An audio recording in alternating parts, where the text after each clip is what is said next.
بسم اللہ الرحمن الرحیم۔ السلام علیکم ناظرین، شام کی چائے کی آج کی نشست میں جناب اسلم راہی ایم اے صاحب کی لکھی ہوئی کتاب سلطان نور الدین زنگی کی اگلی قسط کے ساتھ حاضر خدمت ہیں۔ تو آئیے شروع کرتے ہیں۔ سلطان نور الدین زنگی حلب شہر میں اب ایک روز اپنے قصر میں بیٹھا ہوا تھا۔ اس کے دائیں بائیں اس کے دونوں چھوٹے بھائی قطب الدین اور نصر الدین جگہ سنبھالے ہوئے تھے، جبکہ دائیں جانب جو لوگ بیٹھے ہوئے تھے ان میں امیر العساکر اسد الدین شیر کوہ، اس کے علاوہ دوسرے سالاروں میں سے اسامہ بن مرشد، فخر الدین مسعود بن علی، عزیز الدین جرولک، ارسلان، نجم الدین اور دوسرے سالار بیٹھے ہوئے تھے، جبکہ دوسری جانب قاضی عبد الواحد بن بلال، قاضی کمال الدین شہزوری، طبیب رشید الدین، طبیب کمال الدین، طبیب شمس الدین، طبیب مہذب الدین، امام عبداللہ ابن عساکر، کاتب عماد اور امام قطب الدین نیشاپوری بیٹھے ہوئے تھے۔ ان کے علاوہ سلطنت کے دیگر عمائدین بھی اپنے منصب کے مطابق اپنی جگہ سنبھالے ہوئے تھے۔ سلطان خاموش تھا، شاید اس کے سامنے کسی کو پیش کیا جانے والا تھا۔ سلطان نور الدین انتہائی موزوں اندام اور خوش چہرہ تھا، رنگ سرخ و سفید، آنکھیں بڑی بڑی سیاہ اور گہری تھیں، سر بڑا، چہرہ کتابی اور پیشانی کشادہ تھی۔ قد کاٹھ میں سلطان خوب لمبا تھا اور جسم بھرا ہوا تھا، داڑھی کے بال کم تھے، اس کی آنکھوں سے عقل و فراست و دانشمندی نمایاں تھی۔ چہرہ باروب ہونے کے ساتھ ساتھ آنکھوں سے ایک ہیبت ٹپکتی تھی۔ تھوڑی دیر بعد ایک چوبدار ایک شخص کو لے کر سلطان کے پاس حاضر ہوا۔ سلطان اسے مخاطب کر کے کچھ کہنا ہی چاہتا تھا کہ آنے والا شخص جو الربا کی طرف سے مجدد الدین کا بھیجا ہوا تھا، اس نے کونیا کے سلطان کے ہاتھوں جرمن اور فرانسیسیوں کا بدترین نقصان، پھر الربا سے دور صلیبیوں کے ایک لشکر کی مجدد الدین اور خطلخ کے ہاتھوں بدترین شکست، اور پھر فرانسیسی اور جرمن صلیبیوں کے انطاکیہ اور یروشلم کی طرف جانے کی ساری تفصیل کہہ دی تھی۔ جب تک آنے والا مخبر بولتا رہا، سلطان دھیرے دھیرے مسکراتا رہا۔ سلطان کے سامنے قریب بیٹھے اسد الدین شیر کوہ کے چہرے پر بھی بڑی پرسکون مسکراہٹ تھی۔ آنے والا قاصد جب خاموش ہوا تو بڑی پرسکون آواز میں سلطان نے شیر کوہ کو مخاطب کیا۔ شیر کوہ، یہ قاصد ہمارے لیے ایک اچھی اور دلفزا خبر لے کر آیا ہے۔ پہلی بات یہ ہے کہ اسے اچھے انعام سے نوازو، دوسری یہ کہ اسے ہی پیغام دے کر مجدد الدین کی طرف بھیجو۔ اسے میری طرف سے پیغام بھجواؤ کہ اگر وہ یہ خیال کرتا ہے کہ صلیبی اب یروشلم کی طرف چلے گئے ہیں اور الربا کے آس پاس اس وقت صلیبیوں کی طرف سے کوئی خطرہ نہیں، تو وہ فوراً اپنے لشکر کو لے کر حلب آ جائے۔ تاہم الربا میں اس وقت ہمارا جو لشکر ہے، اس کے سالار کو تاکید کرتا ہے کہ وہ سرحدوں تک اپنے نکیب پھیلا کر رکھے، اور جو ہی صلیبیوں کی طرف سے کوئی خطرہ محسوس کرے، فوراً نامہ بر کبوتروں کے ذریعے ہمیں اس کی اطلاع کرے۔ کبوتروں سے نامہ بر کا کام لینا گو عہد اسلامی میں عباسی اور سلجوقی سلطانوں کے ادوار میں محدود پیمانے پر شروع ہو چکا تھا، لیکن سلطان نور الدین پہلا مسلمان فرمانروا ہے جس نے نامہ بر کبوتروں سے نہایت وسیع پیمانے پر کام لیا۔ نامہ بر کبوتروں کے ذریعے مراسلت کا آغاز کب ہوا، اس کے متعلق مختلف روایتیں ہیں۔ بعض مورخین کا بیان ہے کہ اس سے پہلے قدیم مصر میں کبوتروں کے ذریعے مراسلت کا طریقہ ایجاد ہوا۔ کچھ دوسرے مورخین کا خیال ہے کہ کبوتروں کے ذریعے پیغام رسانی کا صحرا قدیم یونانیوں اور رومیوں کے سر ہے۔ اس مقصد کے لیے کبوتروں کو خاص طور پر سدھایا جاتا تھا، اور پھر ضرورت کے وقت کسی سدھائے ہوئے کبوتر کے گلے میں خط لکھ کر باندھ دیا جاتا تھا اور اسے منزل مقصود کی طرف اڑا دیا جاتا تھا۔ انہی نامہ بر کبوتروں کے ذریعے سلطان نور الدین زنگی نے یورپی حملہ آوروں کے حملے کا نہایت مؤثر طریقے سے سدباب کیا۔ کبوتروں سے کام لینے کے لیے سلطان نور الدین نے اپنی وسیع قلم رو میں جا بجا چوکیاں قائم کی اور ہر ایک چوکی پر وقائے نویس مقرر کیے جو نواحی علاقوں کی خبریں سلطان کو پہنچانے کے ذمہ دار تھے۔ ان چوکیوں سے متصل اونچے اونچے مینار تعمیر کیے گئے تاکہ نامہ بر کبوتر چوکی شناخت کر کے ان میناروں پر اتر سکیں۔ سلطان نور الدین کے حکم سے کبوتروں کے ذریعے خبر رسانی کا طریقہ یہ تھا کہ خبر نویس کسی اہم اور فوری واقعہ کی اطلاع ورق الطائر پر قلم بند کرتا تھا۔ ورق الطائر ایک خاص قسم کا کاغذ تھا جو پانی میں بھیگ کر خراب نہ ہوتا تھا۔ اس کاغذ پر خبریں نہایت اختصار کے ساتھ قلم بند کی جاتی تھیں اور اس میں کوئی حاشیہ نہیں چھوڑا جاتا تھا۔ تحریر کے آغاز میں بسم اللہ لکھنے کی بجائے اس کے ہندسوں کا لفظ استعمال کیا جاتا تھا۔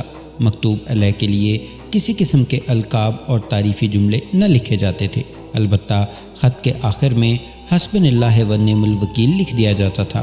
ان ناموں پر کبوتروں کی رفتار معتدل موسم میں 41 میل فی گھنٹہ کے لگ بھگ ہوا کرتی تھی، اور اگر ہوا سمت پرواز کی طرف چل رہی ہو تو بعض کبوتر 60-70 میل فی گھنٹہ کی رفتار سے بھی سفر کرتے تھے۔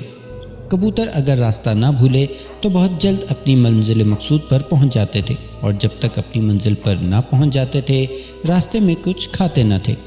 ورق الطائر پر خط لکھ کر کبوتر کے بازو میں باندھ کر اسے چھوڑ دیا جاتا تھا، اور نامہ بر کبوتر تیزی سے اڑتا ہوا سیدھا اگلی چوکی پر پہنچ جاتا تھا۔ اس چوکی کا محافظ یا اخبار نویس اس کبوتر کے بازو سے ورق الطائر کھول کر دوسرے کبوتر کے بازو میں باندھ دیتا تھا، اور وہ اگلی چوکی پر پہنچ جاتا۔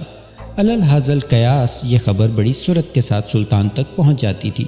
اگر کوئی خبر زیادہ طویل ہوتی تو ایک ساتھ 2 کبوتر چھوڑے جاتے۔ ایک کبوتر کے خط میں دوسرے کبوتر کے خط کا حوالہ ضرور دیا جاتا تھا، تاکہ ان میں سے اگر کوئی کبوتر دوسرے سے پیچھے رہ جائے تو اس کا انتظار کر لیا جائے۔ سلطان نے حکم دے رکھا تھا کہ سفر میں ہو یا خیمہ میں، بستر خواب پر ہو یا کھانا تناول کر رہا ہو، نامہ بر کبوتر کی خبر کی آمد اس کو فی الفور کر دی جائے۔ چنانچہ جب کوئی نامہ بر کبوتر اقامت گاہ سلطانی یا دوران سفر اس کے پڑاؤ کے مینارہ پر اترتا تو سلطان اپنے ہاتھ سے خط کو کھولتا اور اس پر اسی وقت مناسب احکامات جاری کر دیتا تھا۔ سلطان نے اس طریقہ سے پورا کام لیا، اور اس کا نتیجہ یہ نکلا کہ دشمن ابھی منصوبوں کو پایا تکمیل تک پہنچانے کے لیے پر ہی تول رہا ہوتا تھا کہ سلطان اپنے لشکر کے ہمراہ اس کے سر پر پہنچ جاتا تھا اور ان کے ناپاک عزائم کو بکھیر کر رکھ دیتا تھا۔ اس طرح سلطان کی سلطنت کے دور دراز علاقے بھی دشمن کی دست برد سے محفوظ رہے، اور اس کا رعب حکومت دوست دشمن سب کے دلوں پر چھایا رہا۔ نور الدین زنگی کے بعد لگ بھگ 200 سال بعد بھی مسلمانوں کے اندر کبوتروں کے ذریعے نامہ بری کا سلسلہ جاری رہا۔ سلطان نور الدین تھوڑی دیر کے توقف کے بعد پھر امیر العساکر اسد الدین شیر کوہ کو مخاطب کر کے کہہ رہا تھا: شیر کوہ، مجدد الدین کو میری طرف سے اس کی کارگزاری پر تعریفی پیغام بھی پہنچا دو۔ اس نے اب تک جو صلیبیوں کے خلاف کارروائی کی ہے وہ میری خوشنودی، میری خوشی کا باعث ہے۔ اس کے ساتھ ہی سلطان نے وہ مجلس برخاست کر دی تھی، اور آنے والے اس قاصد کو اسد الدین شیر کو اپنے ساتھ لے گیا۔ الربا شہر میں وہ ایک درمیانے اور اوسط درجے کا مکان تھا، جس میں کارلوس نے اپنی دونوں بیٹیوں مرسینا اور مشال کے ساتھ اپنے بھائی سمرون کے ہاں قیام کیا ہوا تھا۔ ایک روز نشست گاہ میں کارلوس سمرون کی بیٹی ازبل، بیٹی جمارہ، مرسینا اور مشال اکٹھے بیٹھے باہم گفتگو کر رہے تھے کہ مسکراتے ہوئے خوشی کا اظہار کرتے ہوئے اس کمرے میں سمرون داخل ہوا۔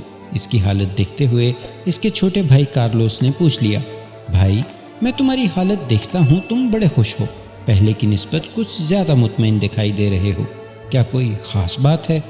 اس پر سمرون مسکراتے ہوئے کہنے لگا: واقعی خاص بات ہے، میں ابھی امیر مجدد الدین کی لشکرگاہ سے آ رہا ہوں۔ وہ اپنے لشکر کے ساتھ لوٹ آئے ہیں۔ ان کا کہنا تھا کہ صلیبی انطاکیہ سے یروشلم کی طرف چلے گئے ہیں، لہٰذا اب الربا کے لیے کوئی خطرہ نہیں، جس کی بنا پر وہ اپنی خیمہ گاہ میں اپنے لشکر کے ساتھ واپس آ گئے ہیں۔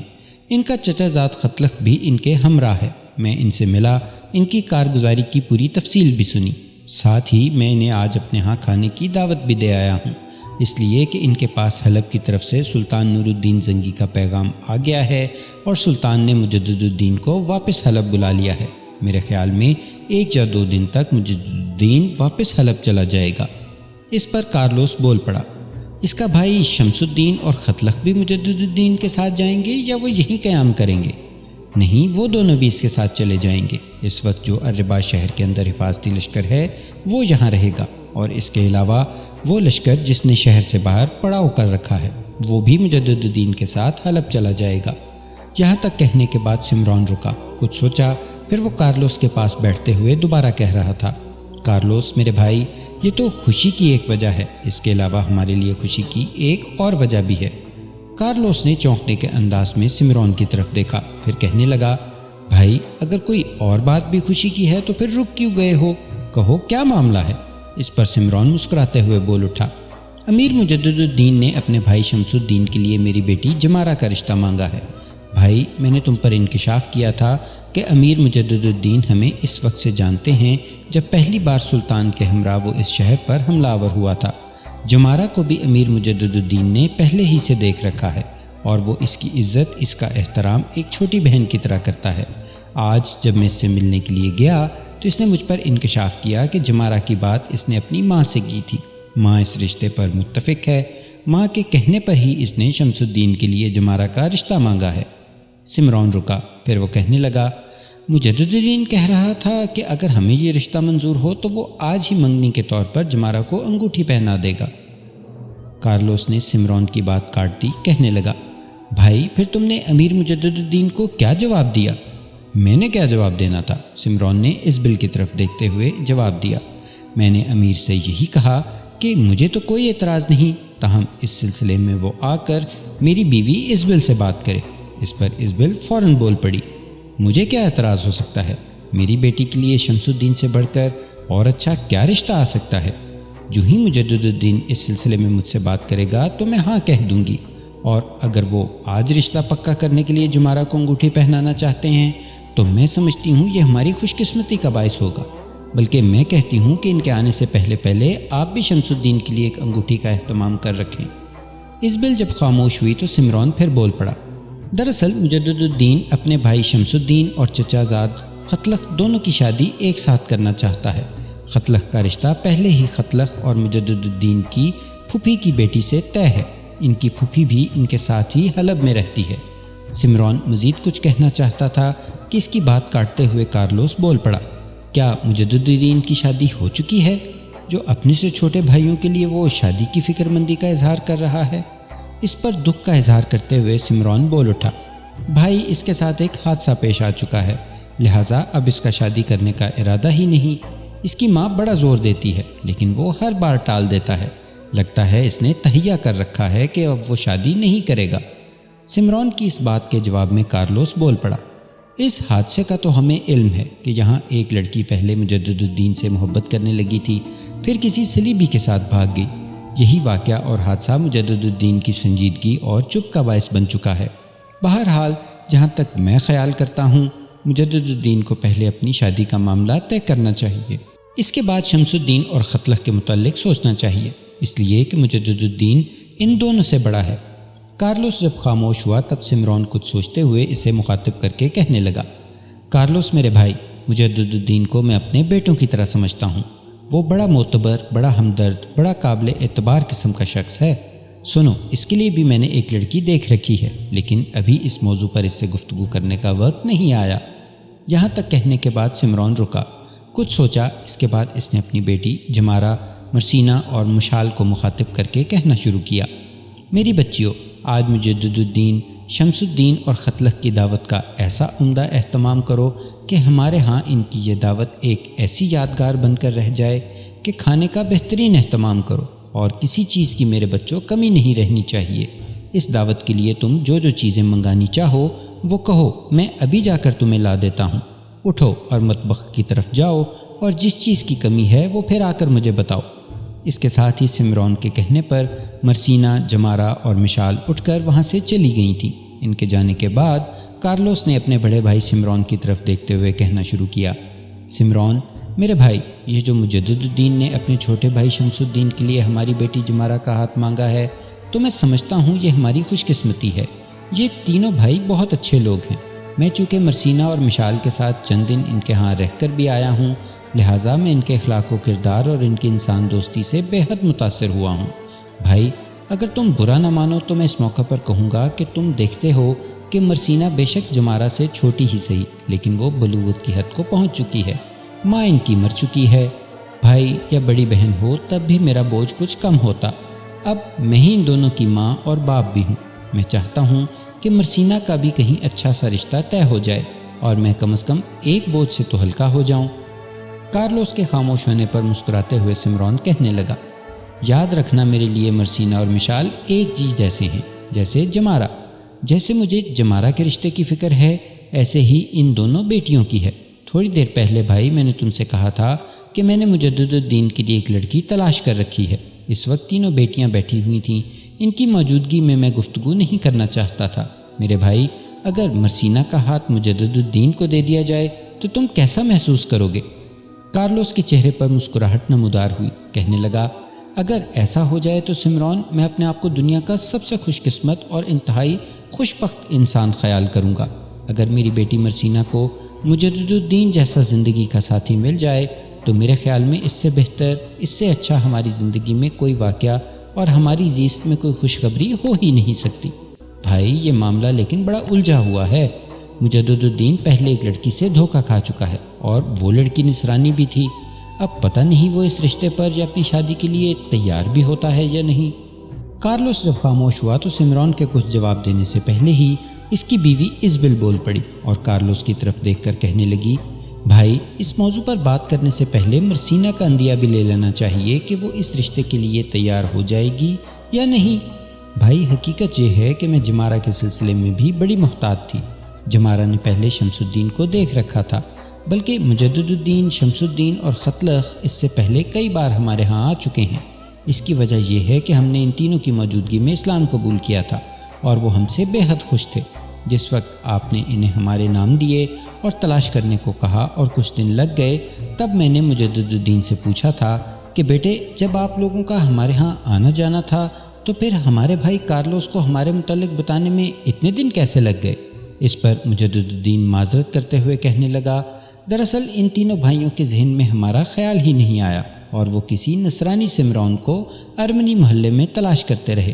بہرحال وہ تینوں بھائی بہت اچھے ہیں، جیسا کہ آپ کے بھائی بتا چکے ہیں۔ خطلخ کی اپنی پھوپھی زاد سے بات طے ہو چکی ہے۔ جمارہ کا رشتہ شمس الدین کے ساتھ کرتے ہوئے میں خوش قسمتی محسوس کروں گی۔ رہی بات مرسینہ کی، تو پہلے اس کے متعلق مرسینہ کا اندیہ لینا چاہیے۔ اگر وہ اس کے لیے راضی ہو جائے تو پھر مجدد الدین سے اس کے متعلق بات نہیں کریں گے، اس لیے کہ اگر مجدد الدین سے بات کی تو وہ فی الفور شادی کرنے سے انکار کر دے گا۔ پہلے میں یہ بات شمس الدین اور خطلخ دونوں کے کانوں میں ڈالوں گی۔ وہ کوشش کریں گے کہ اس رشتے پر وہ مجدد الدین کو تیار کریں۔ پھر جب جمارہ اور شمس الدین کی نسبت طے ہو جاتی ہے تو میں اسی بہانے حلب جاؤں گی، مجدد الدین کی ماں سے ملوں گی اور اس موضوع پر اس سے بات کروں گی۔ میرے خیال میں مجدد الدین جو ان دنوں شادی سے انکار کر رہا ہے، جب شمس الدین، خطلخ اور خود اس کی ماں زور ڈالے گی تو میرے خیال میں مجدد الدین شادی کرنے پر تیار ہو جائے گا۔ بہرحال ابھی فی الحال اس سلسلے میں مجدد الدین سے بات نہیں کرنی۔ ہاں، ہم اپنی بیٹی مرسینی کا اندیہ ضرور لے لیں گے۔ اگر اس نے ہاں کہہ دی تو اس سلسلے میں ہم اپنی کوششیں شروع کر دیں گے۔ اس سلسلے میں تم دونوں بھائیوں کو کچھ کرنے کی ضرورت نہیں۔ خود اس سلسلے میں بڑی شفقت اور محبت کے ساتھ مرسینہ سے بات کروں گی، پھر دیکھیں وہ کیا جواب دیتی ہے۔ اس کے ساتھ ہی ایزابل کو کہتے کہتے خاموش ہو جانا پڑا، اس لیے کہ اسی لمحہ کمرے میں جمارہ داخل ہوئی تھی اور دعوت کے لیے جو اشیاء اس کو چاہیے تھیں وہ اس نے اپنے باپ سمرون سے کہہ دی تھی۔ اس پر سمرون اٹھا اور بازار چلا گیا۔ پھر ایزابل بھی اٹھی اور کارلوس کی طرف دیکھتے ہوئے کہنے لگی، بھائی آپ یہاں بیٹھیں، میں ذرا مطبخ میں لڑکیوں کا بھی ہاتھ بٹاؤں اور پھر ذرا اس موضوع پر میں اپنی بیٹی مرسینہ سے بات بھی کر لوں گی۔ ایزابل بھی اٹھ کر اس کمرے سے نکل گئی تھی۔ جب وہ مطبخ میں داخل ہوئی تو دیکھا وہاں جمارہ، مرسینہ اور مشال تینوں کام میں لگی ہوئی تھیں۔ ایزابل تھوڑی دیر تک تینوں کو مسکراتے ہوئے دیکھتی رہی، پھر اس نے مرسینہ کو مخاطب کیا، مرسینہ بیٹی تم ذرا میرے ساتھ آؤ، جمارہ اور مشال تم دونوں یہیں رہو، جو کام کر رہی ہو اس میں لگی رہو۔ پھر ایزابل نے آگے بڑھ کر مرسینہ کا ہاتھ پکڑا اور اسے باورچی خانے سے ملحق کا جو کمرہ تھا اس میں لے گئی۔ اس موقع پر جمارہ اور مشال کو بھی جستجو ہوئی۔ دونوں نے عجیب سے انداز میں ایک دوسرے کی طرف دیکھا۔ پھر جمارہ نے مشال کا ہاتھ پکڑا اور اس دروازے کے پردے کے پیچھے جا کر دونوں کھڑی ہو گئیں جس کمرے میں ایزابل مرسینہ کو لے گئی تھی۔ دونوں نے دیکھا ایک نشست پر ایزابل نے اپنے ساتھ مرسینہ کو بٹھا لیا تھا۔ پھر بڑی شفقت، بڑے پیار سے مرسینہ کو مخاطب کر کے کہنے لگی، مرسینہ میری بیٹی، میں صرف تیری چچی نہیں ہوں، تیری خالہ بھی ہوں۔ میں ایک انتہائی اہم موضوع پر تم سے گفتگو کرنا چاہتی ہوں، مجھے سوچ سمجھ کر جواب دینا۔ بیٹے، ہر لڑکی اپنا گھر آباد کرنے کے خواب دیکھتی ہے۔ اس سلسلے میں جیسی فکر مجھے اپنی بیٹی جمارہ کی ہے ایسی تمہاری بھی ہے۔ تمہاری مرنے والی ماں میری سگی بہن تھی، اس لیے اب تم دونوں کی جمارہ کی طرح میں ہی ماں ہوں۔ بیٹی کوئی چیز مجھ سے چھپانا مت۔ دیکھو، جمارہ کی نسبت آج کل میں سمجھتی ہوں شمس الدین کے ساتھ طے ہو جائے گی۔ بیٹے مجھے تمہاری بھی فکر ہے، اس سلسلے میں کارلوس بھائی سے بات کر کے آئی ہوں میری بچی۔ اگر ہم تمہارا رشتہ امیر مجدد الدین سے طے کرنے کی کوشش کریں تو تمہیں اس سلسلے میں کوئی اعتراض تو نہ ہوگا؟ مرسینہ چوک سی پڑی۔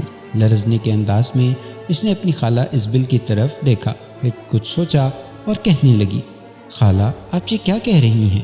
کہاں امیر مجدد الدین، کہاں میں؟ وہ سعادت و کامرانی کا مجسمہ، عزت و وقار کا سرچشمہ، جبکہ میں ان کے مقابلے میں نظر فریب سبزہ زار اور انحطاط و زوال بھرا ہجر و فراق ہوں۔ وہ فضاؤں میں رقصاں جگنوؤں کی مانند ہیں، وہ جرأت مندی کی آبائی روایات کا وقار ہیں، جبکہ میں ان کے مقابلے میں خشک پتوں کی حزین آواز اور اندھیرے کی گھنی موجوں میں سرد خواب سے بھی بدتر حیثیت رکھتی ہوں۔ خالہ وہ بڑے زیرک اور فرزانہ ہیں، اپنے دشمن کے لیے تباہی کے غار کھول دینے والے ہیں۔ وہ اگر شادی کرنا چاہیں تو میری جیسی ہزاروں لڑکیاں ان کے سامنے ہاتھ جوڑ کر کھڑی ہو سکتی ہیں۔ مرسینہ جب خاموش ہوئی تو ازبل بول پڑی، میری بیٹی یہ بات نہیں ہے، اللہ نے تمہیں حسن سے نوازا ہے، فطرت نے تمہیں خوبصورتی کی ساری رعنائیاں عطا کی ہیں، قدرت نے تمہیں لا انتہا جمال کی ساری دلکشیوں سے نوازا ہے، تمہارا حسن و دعوت و کیف و وجد دیتا ہے، تمہاری خوبصورتی کھوجنے کی حدت پیدا کرتی ہے، تمہاری جسمانی ساخت، تمہاری موہ لینے والی آنکھیں دیکھنے والے کے لیے بہاروں کے چمن زاروں، نور آلودہ تبسم اور اجالوں کے طربناک نشان چھوڑ کر رکھتی ہیں۔ تو میرے سامنے اپنا اور امیر مجدد الدین کی شخصیت کا موازنہ نہ کر، تو اپنی شخصیت سے پوری طرح آگاہ نہیں۔ اگر امیر مجدد الدین کے لیے ہزاروں رشتے ہیں تو تمہاری خوبصورتی کو بھی دیکھتے ہوئے تمہارے لیے بھی ہزاروں رشتے آ سکتے ہیں۔ میں تو تم سے صرف یہ پوچھنا چاہتی ہوں، اگر ہم تمہیں امیر مجدد الدین کی زندگی کا ساتھی بنانے کی کوشش کریں تو کیا تمہیں اس سلسلے میں کوئی اعتراض ہوگا؟ اس موقع پر مسکراتے ہوئے مرسینہ نے ازبل کی طرف دیکھا، پھر کہنے لگی، خالہ جب آپ نے پوچھ ہی لیا ہے تو میں آپ سے کوئی چیز چھپاؤں گی نہیں۔ اگر امیر مجدد الدین کو میری زندگی کا ساتھی بنا دیا جائے تو میں سمجھوں گی سورج نے شفق کو، مہتاب کی کرنوں نے سبزہ زاروں کو اور پھول نے شبنم کو اپنا لیا ہے۔ اگر امیر مجدد الدین کو میری زیست کا ساتھی بنا دیا جائے تو خالہ میں سمجھوں گی مجھے حالات نے ذلت کی آغوش، بدبختی کے غاروں، وقت کے دھندلکوں اور تخیل کی نگینہ کاری سے نکال کر نغموں کے تواں نگاہوں کے خمار، صباحت و لطیف و ناز کی دہلیز، آرائش و تزئین کے نشیل افسانوں اور معجزات اور عجائبات میں لا کھڑا کیا ہے۔ خالہ اگر ایسا ہو جائے تو میرے ہونٹوں کو پھولوں کا تبسم، میری نگاہوں کو زندگی کا اسرار مل جائے گا۔ میں سمجھوں گی کہ مجھے حدیق خوانوں کی حلاوت مل گئی ہے، میری زندگی کے سفر کے لیے ستاروں کو بادبان بنا دیا گیا ہے اور پیاسے سرابوں جیسی میری زیست کو دھنک کے لازوال رنگوں میں تبدیل کر دیا گیا ہے۔ یہاں تک کہنے کے بعد تھوڑی دیر کے لیے مرسینہ رکی، پھر کسی قدر دکھ بھرے انداز میں وہ ازبل کی طرف دیکھتے ہوئے کہنے لگی، مگر خالہ یہ باتیں سب کی سب خواب و خیال سے زیادہ اہمیت نہیں رکھتی۔ امیر مجدد الدین اس سے پہلے ایک نصرانی لڑکی کے ہاتھوں دھوکہ کھا چکے ہیں، اس کی وجہ سے وہ بڑے سنجیدہ اور تنہائی پسند ہو چکے ہیں۔ اگر ان سے میرے رشتے کی بات کی جائے تو میرا دل کہتا ہے وہ مانیں گے نہیں۔ مرسینہ کے اس گفتگو سے ازبل خوش ہو گئی تھی۔ تھوڑی دیر کے لیے اس نے اسے اپنے ساتھ لپٹائے رکھا اور پیار کیا، پھر علیحدہ ہوئی اور کہنے لگی، بیٹی پانی اگر لگاتار سخت سے سخت پتھر پر بھی پڑتا رہے تو اس میں بھی اپنے اثرات چھوڑے بغیر نہیں رہتا۔ بیٹی ہم تو اپنی طرف سے کوشش کریں گے ہی، اس سلسلے میں حلب جا کر امیر مجدد الدین کی ماں سے بھی بات کروں گی، شمس الدین اور خطلخ کے ذمے بھی یہ کام لگاؤں گی کہ وہ تمہیں اور امیر مجدد الدین کو زندگی کا ہم سفر بنانے کی کوشش کریں، لیکن بیٹی اس سلسلے میں تمہیں بھی کچھ کرنا ہوگا۔ تو ناظرین یہ تھی آج کی قسط، امید ہے آپ کو پسند آئی ہوگی۔ انشاءاللہ ملتے ہیں اگلی قسط کے ساتھ، اپنا بہت سا خیال رکھیے گا، اللہ نگہبان۔